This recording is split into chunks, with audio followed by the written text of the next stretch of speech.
We are talking about the family of a veteran who was shot and killed at a Veterans Atlanta hospital in Decatur. That family is demanding answers. Atlanta News First Don Shipman joins us now. Don, his family says the details of his death just aren't adding up here. Yeah, exactly. So they're going to be holding a news conference later this morning. They plan to basically plead with the public to get more attention on this story. His mother says that he was in distress, needed some help, but that didn't happen. Instead, 58-year-old John Robert Smith Jr. was shot by police after he brandished a knife while at that DeKalb County VA hospital. This all happened in January. The Georgia Bureau of Investigation saying that Smith was taken to the ER because he was, quote, displaying suicidal ideations. And they say that Smith then pulled out a knife and threatened to harm himself.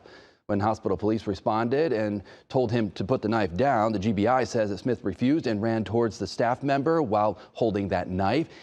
He was then shot by the officer and died at the hospital. We interviewed a U.S. Army veteran who runs mental health services in North Atlanta. He says that it's a concern that a knife was able to even make it into the hospital in the first place, and said that metal detectors are desperately needed.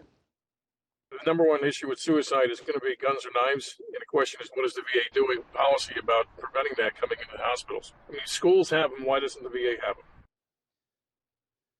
So that interview right there was back in January, and a weapons detection system has since been installed at the VA hospital. But Smith's family says that they still don't understand why he was shot in the first place and claim that he did not endanger anyone else. The family now holding a news conference later this morning that's scheduled for 10 a.m., all happening at the Omega World Center.